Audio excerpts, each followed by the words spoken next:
Bom dia, mulheres, bom dia. Hoje nós estamos aqui reunidas mais uma quarta-feira às 9 para a nossa live de formação. Bom dia a todas vocês que estão falando conosco de todos os lugares, né? De todos os cantos do Brasil, quiçá do mundo. Nós estamos aqui reunidas para mais um bate-papo com uma pessoa muito especial, que eu já vou falar para vocês quem é, né? Mas antes de tudo, eu quero me apresentar. Eu sou Gisele Larrubia, eu sou idealizadora desse perfil Oficina para Mulheres. Né? Oficina é um lugar onde nós consertamos, e aqui nós buscamos consertar a nossa alma, mas é um lugar também de aprendizagem, onde nós trocamos informações, nós trocamos conteúdos e experiências. A nossa ideia aqui é seguir aquele versículo, né, de Eclesiástico que fala que nada é comparável a uma mulher bem instruída. Então vamos juntas? Hoje o nosso tema é a vida intelectual da mulher com família numerosa. Será que é possível? Será que isso acontece? Como isso acontece?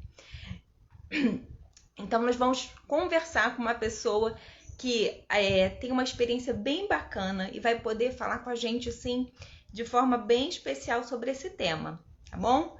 Eu vou chamar aqui a convidada e aí depois eu vou apresentá-la, combinado?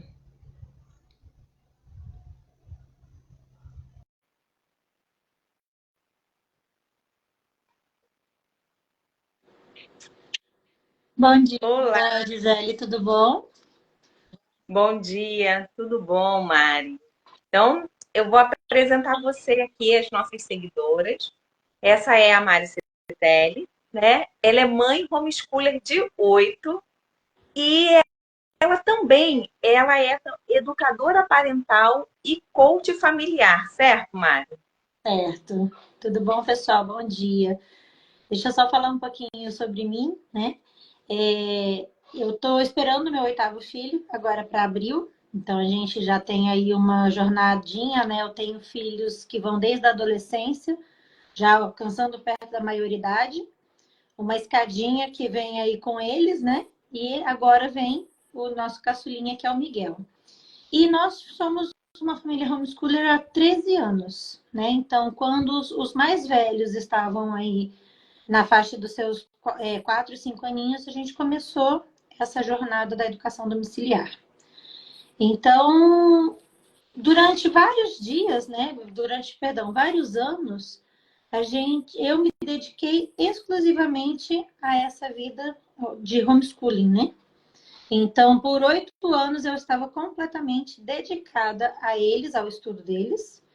E faz uns 5 anos que eu me dedico, né? Eu sou educadora parental, sou coach familiar e eu trabalho ajudando mulheres a se equilibrarem e se encontrarem na vida materna, dentro da nossa logística de mãe, mulher, filha, esposa, né? E com tudo o que isso envolve. Então, é um pouquinho essa a experiência que eu quero trazer para vocês da importância desse cultivo intelectual que a Gisele trouxe.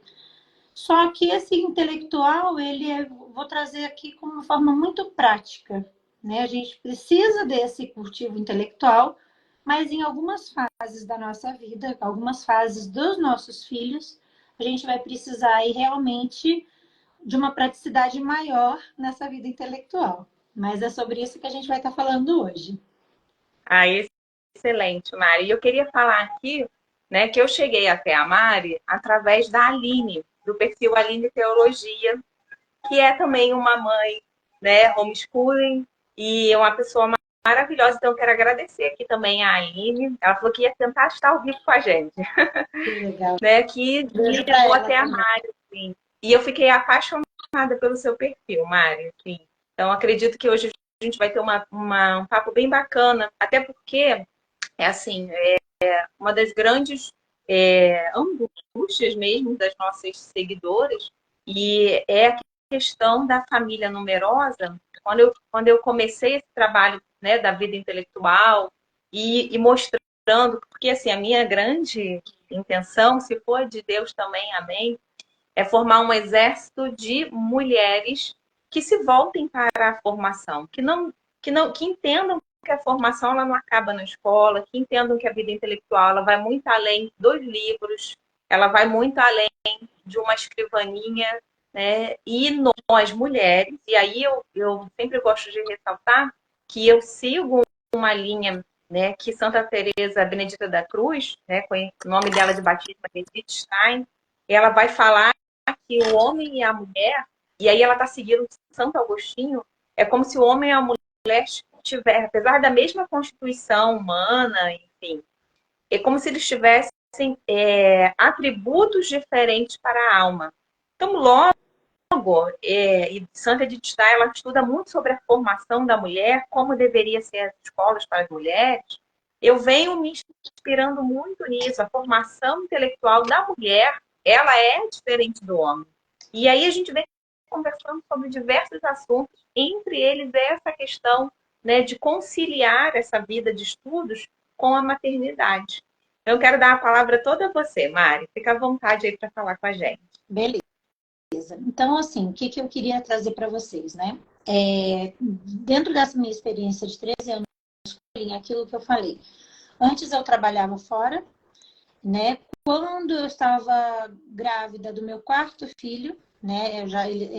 Do terceiro para o quarto filho, esse desejo de estar presente, de educar as crianças, isso já vinha desde quando o nosso mais velho tinha 1 aninho, então a gente foi amadurecendo essa ideia.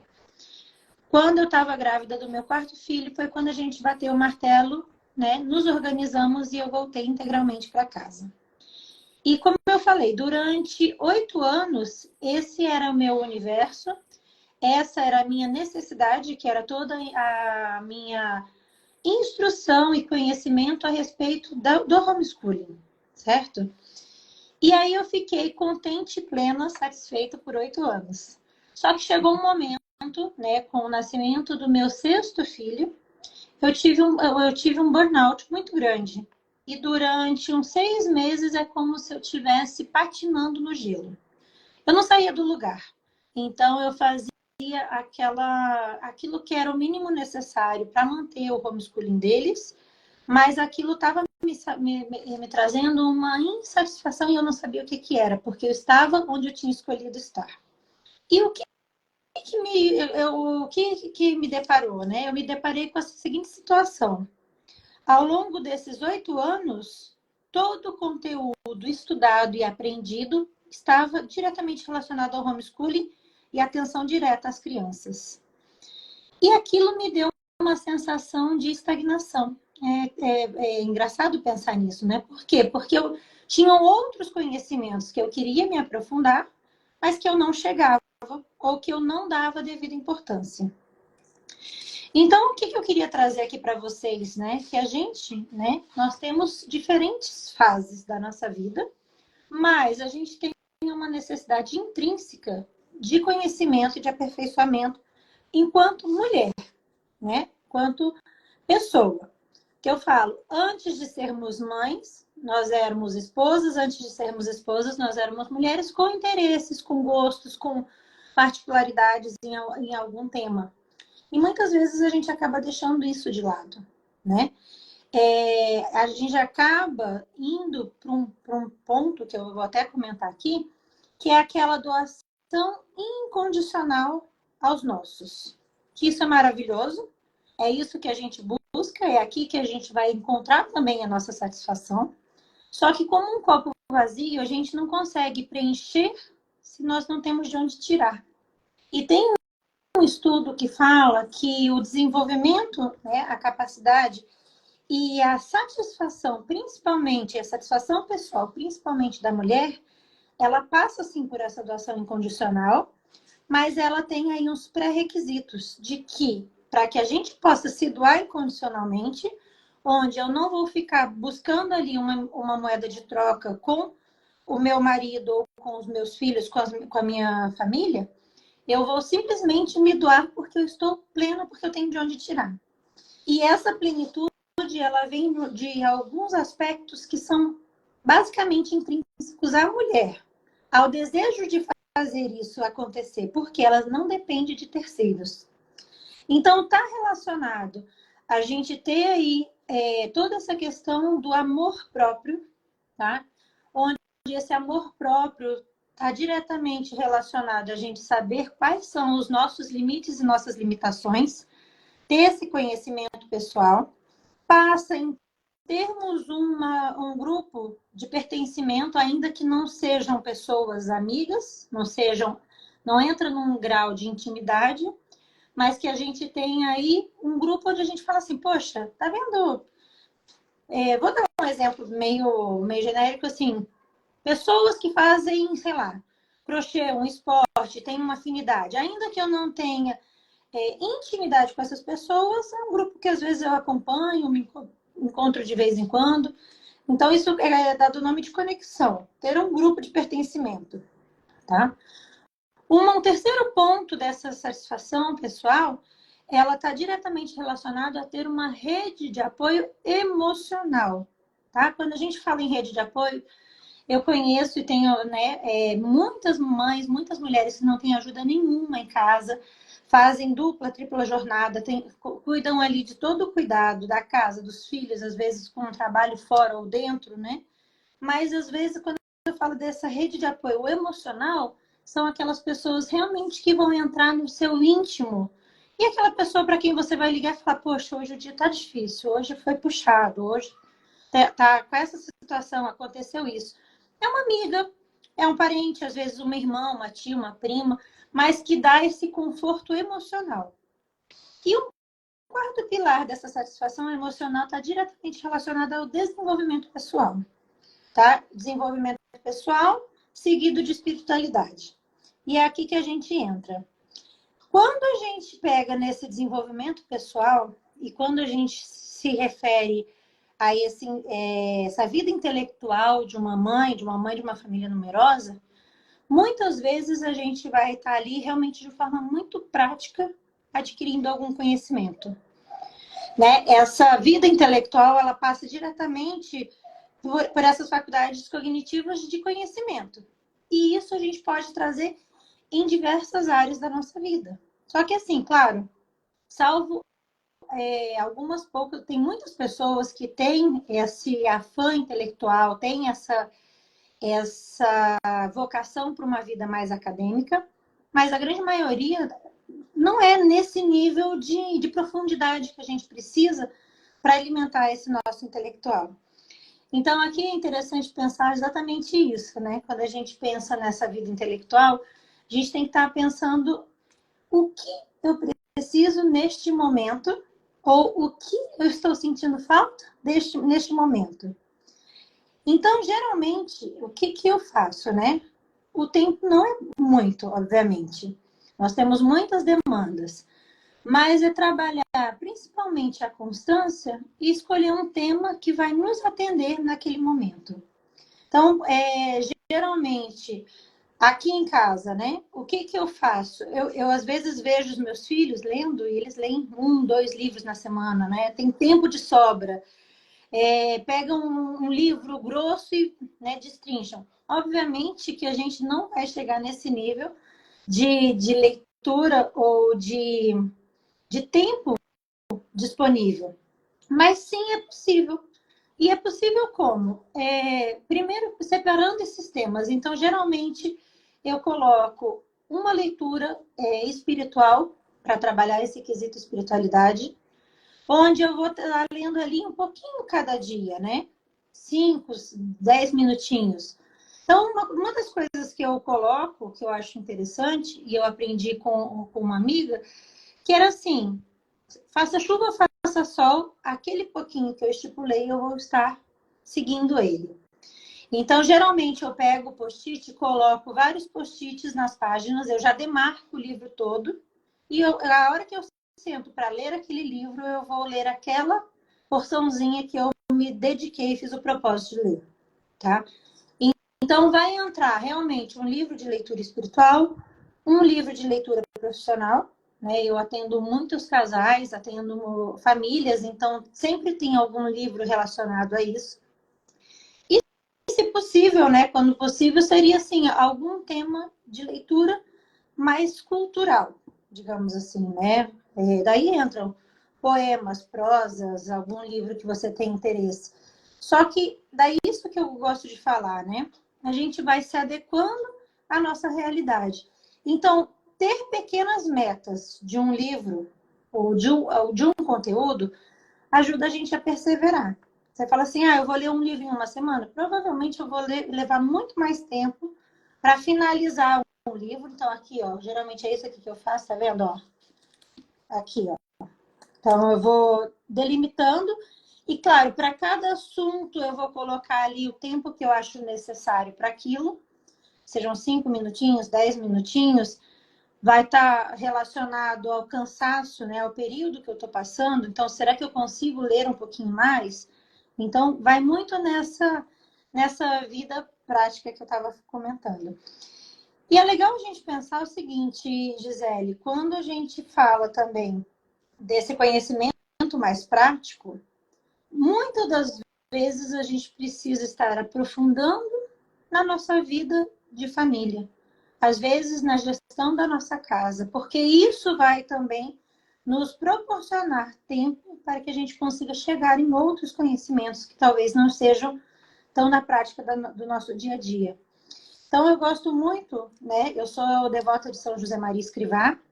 São José Maria Escrivá falava muito da questão de nós santificarmos o nosso trabalho. E santificar o nosso trabalho está diretamente relacionado em otimizar o tempo naquilo que eu posso otimizar fazendo de forma mais profissional possível, né? E então, durante um período, teve uma época que eu estava falando assim, poxa, eu vou me informar e me instruir sobre lavagem de roupa. Parece besteira, mas aqui trouxe um conhecimento que me otimizava. Como eu posso otimizar o tempo? Como eu posso otimizar as roupas? Como é melhor a forma de organizá-las para que gaste menos tempo na hora de lavar, de secar, de distribuir funções para as crianças? Então, assim, eu passei, sem brincadeira, uns 3, 4 meses estudando sobre isso, para que isso pudesse me ajudar e falar assim, tá, o foco do meu desenvolvimento pessoal está na lavagem de roupa? Obviamente que não. Mas o fato de eu otimizar essa tarefa, que é indispensável na nossa casa, para que eu possa ter mais tempo para chegar em outras coisas, isso sim está ao meu alcance.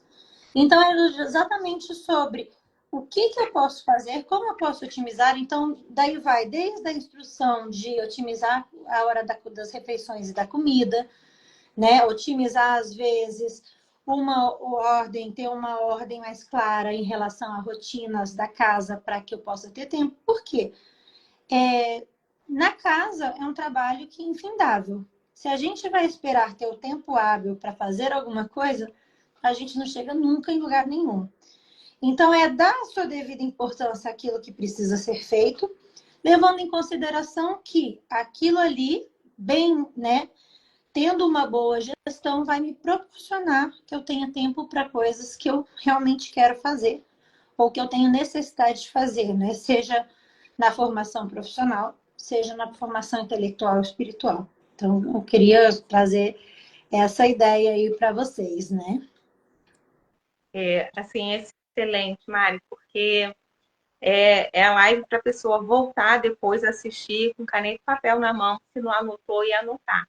Porque você passou justamente pelos pontos principais da vida intelectual da mulher. Primeiro, falando sobre os 4 pilares, né, que você citou, até aqui, ó, a Jéssica colocou, perfeito, Mari.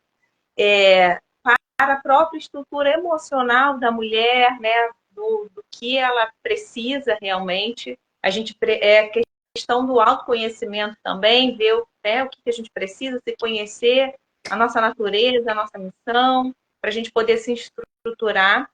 Até porque quando a gente se organiza, quando a gente muda, quando a gente cuida da gente, tudo muda ao nosso redor, é fato.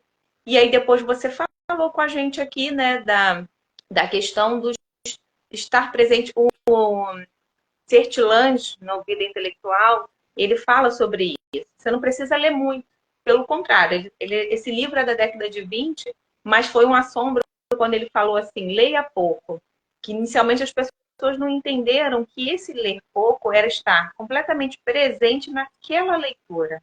Então, se a gente separa uma leitura, né, e você passa por aquela leitura de qualquer maneira, você não meditou sobre a leitura, você não se encontrou com aquela leitura, como é que ela vai transformar a sua vida? Porque se a vida intelectual é como a vida de oração, se não tiver frutos, não é, né?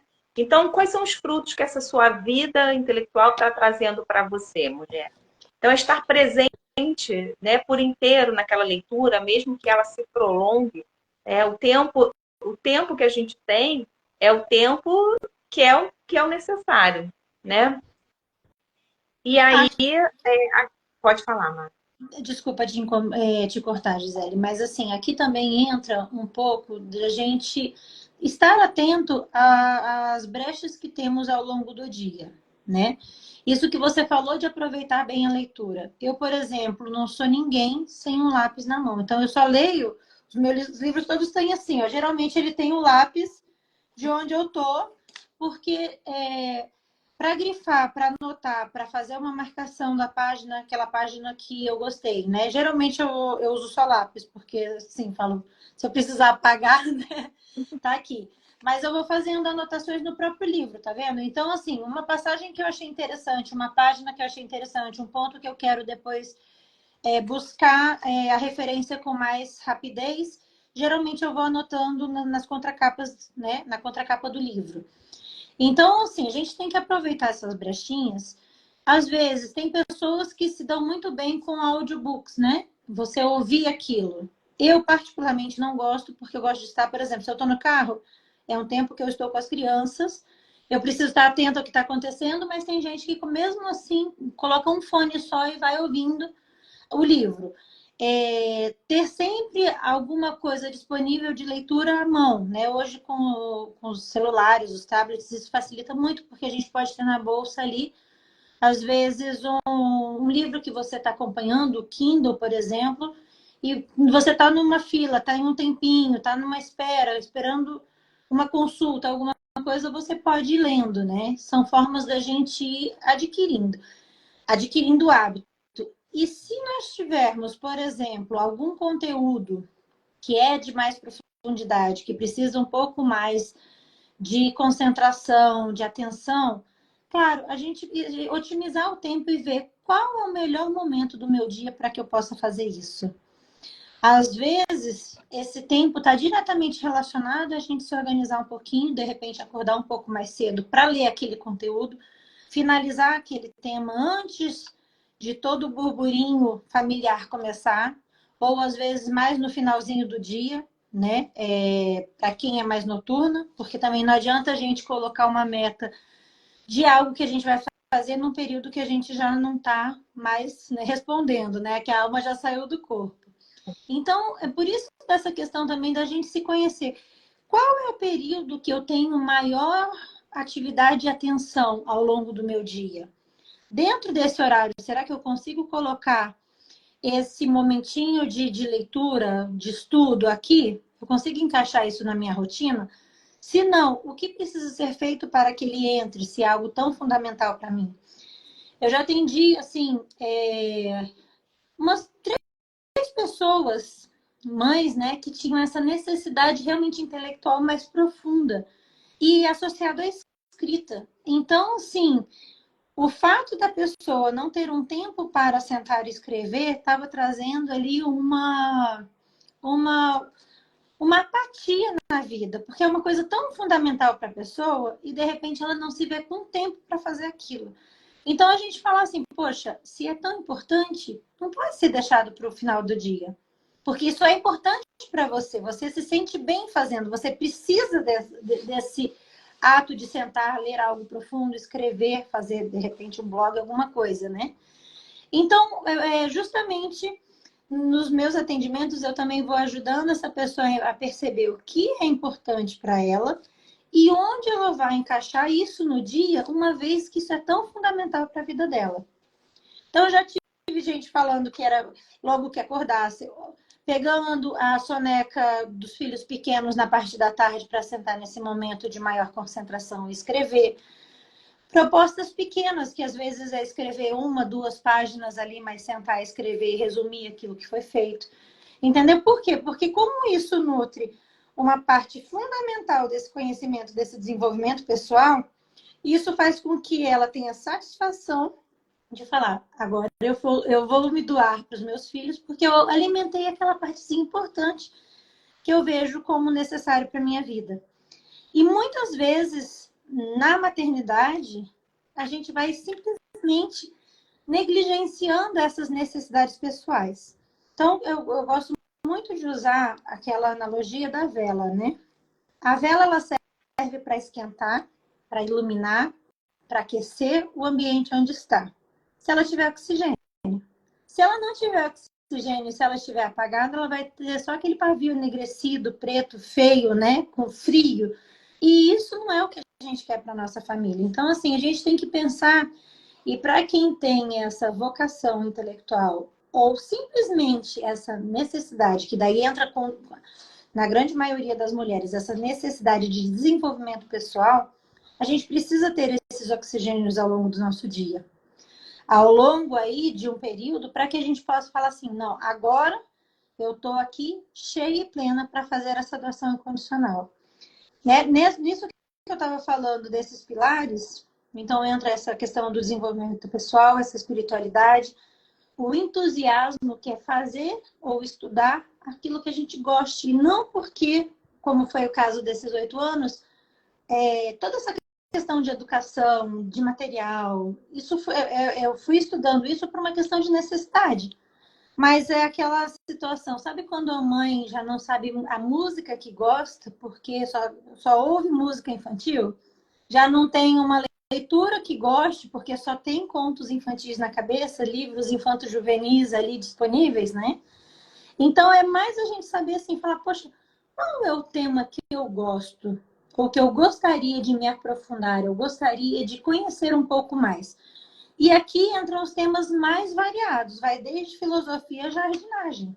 Cada um tem a sua necessidade, tem aquele gosto. Ah, poxa, uma curiosidade aleatória, eu gosto de saber sobre os pássaros do Brasil. Sei lá, mas que a gente tem esse tempinho para falar assim, não, é aqui e eu estou vendo isso por mim e não por eles. Para que depois...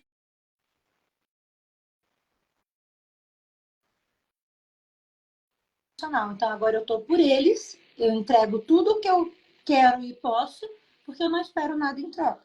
Eu já estou me alimentando de outra forma. Então, isso que eu acho importante a gente comentar aqui, né?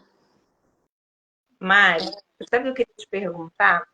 Como é que é com as crianças, né? Assim, o incentivo à leitura com as crianças, na sua experiência. Então, a leitura sempre foi um carro-chefe do nosso homeschooling. Inclusive, a gente falava, né? Sempre falamos que se nós não conseguíssemos nada, mas conseguíssemos o gosto e o hábito pela leitura, o nosso homeschooling já estava sendo válido desde sempre. Então, isso sempre foi muito incentivado aqui em casa, né? O que eu percebo? Eu falo assim, quando a gente considera uma alfabetização e pós-alfabetização imediata, né? Eu considero essa pós-alfabetização até uns 9 anos. Até uns 9 anos, eu não tenho um filho que tenha autonomia de leitura. Ele vai lá, ele vai ler porque eu estou estimulando, ele vai lá porque eu estou incentivando, porque está na grade curricular dele. Mas eu vi um certo amadurecimento em relação aos 9, 10 anos, onde essa criança já começa a ter realmente o gosto e o hábito de leitura. Então, mesmo aquelas crianças, né, dos filhos que tiveram dificuldade numa alfabetização, demoraram esse processo da alfabetização foi um pouco mais lento, nessa faixa etária dos 9, 10 anos, nós tivemos esse clique e essa criança cria essa autonomia, cria esse gosto, cria esse hábito. Inclusive, teve uma vez que eu tinha uma criança que tinha uma certa dificuldade de leitura, assim, nós entramos de férias por 15 dias e ele simplesmente foi emendando. Pegou uma coleção que gostava, foi emendando um livro no outro e a gente falou, bom, a gente vai dar mais 15 dias de férias, porque era aquele hábito de leitura que estava como prioridade ali naquele momento. E assim foi. Então, todos eles, dos mais velhos, a partir dos 9 anos, todos estão sempre com o livro na mão, todos têm o seu, né, numa certa idade, ganharam o seu Kindle para facilitar levar e trazer, né, o livro. Então, assim, isso sempre foi um carro-chefe no nosso homeschooling, porque a gente vê essa importância. Então, geralmente, nunca estão sozinhos, nunca estão ociosos, entre aspas, né? Porque tem ali sempre uma boa leitura, e aqui boa leitura são livros que foram bem selecionados, pré-selecionados, né? Com valores, com os nossos valores familiares. Então, assim, independente de onde eles estejam, eles sabem que eles podem contar com aquele recurso da leitura. Então, isso sempre foi muito incentivado. E aqui, por isso que eu te falei nesse comparativo, às vezes eu olho eles e falo, nossa, eles já estão lendo muito mais do que eu. Já tem, assim, uma bagagem literária muito maior do que a que eu tive, né? Mas é isso, são fases. Então, se a gente pode cultivar isso neles, a gente só tem que se adequar e falar assim, onde eu encontro a minha parcela aqui? E claro, é o que eu falei, tem pessoas que têm essa necessidade maior, essa necessidade intelectual mais aguçada, onde vão ser temas de mais profundidade, mas mesmo para qualquer mãe e mulher, essa necessidade de se formar e se conhecer. Isso é extremamente importante e a gente não pode negligenciar isso. Para a gente, então, assim, finalizar, primeiro eu quero agradecer muitíssimo, assim, foi um papo super agradável. Para mim, eu vou voltar e vou anotar vários pontos. E eu queria perguntar a você um livro que tenha marcado. Eu sei que às vezes é difícil escolher, né? Mas um livro que tenha marcado a sua vida. Fala pra gente. Um livro que tenha marcado a minha vida, né? Olha, não é um livro assim. Foi um livro de uma biografia, né? Que me chamou bastante atenção, talvez pela fase. Foi um livro que eu li tem um ano e pouco, foi o da Chiara, né? Da Chiara Cobello. Cara, tem trilha. E me chamou muita atenção, primeiro, porque ali a gente viu uma pessoa, né? No próprio relacionamento difícil, um casamento que não é assim a propaganda de margarina, né? Eles tiveram suas dificuldades. E depois toda essa questão da. Me chamou bastante atenção essa entrega dela em relação à enfermidade, em relação à maternidade, em relação a esse estar muito entregue a Deus, né? Ela teve, fazendo um breve resumo, né? A Chiara, ela quando ela tinha muito desejo de ser mãe, o primeiro filho tinha uma doença rara e veio a óbito logo no comecinho, né? Logo no parto. O segundo filho também, né? Morreu pós-nascido. E no terceiro filho, ela descobre a doença e ela acaba falecendo, né? O câncer de vista. Só que como ela preparou, apesar de ter todo aquele desejo que ela tinha da maternidade, ela via que ela não podia se apegar muito ao filho porque ela já não estaria para atendê-lo, né? Então isso me deixou muito impressionada, que apesar da necessidade dela, ela via e colocava o bem-estar dele acima de tudo. Então, começar a adaptá-lo, a ter as pessoas, né? Não só ela como confiança, esse desprendimento, porque ela sabia que ela não estaria presente, né? Então, foi um livro que realmente me impressionou bastante, me marcou bastante. E esse é um livro que eu deixo aí como recomendo, né? Que eu recomendo como leitura. Ah, excelente, é verdade. Aquela carta dela ao filho, meu Deus, né? Mari, muito obrigada, né, por estar conosco aqui, por partilhar um pouquinho da sua experiência enquanto esposa, mãe, mulher, profissional, e por nos incentivar também cada vez mais para que a mulher possa, né, encontrar nesse caminho, né, da formação, da vida de estudos, uma transformação para a vida dela e para a vida dos seus. Tá? Muito obrigada mesmo. Fica com Deus. Deus Eu que abençoe todas. agradeço o convite, viu? Me senti bastante lisonjeada. Por nada, tá? Um grande abraço. Um, Tchau para vocês todas. Vai ficar gravado, tá? Vou deixar gravadinha lá para a gente poder rever. Um grande abraço. um Fica com beijo, Deus. Gisele. Obrigada. Tchau. Tchau, tchau.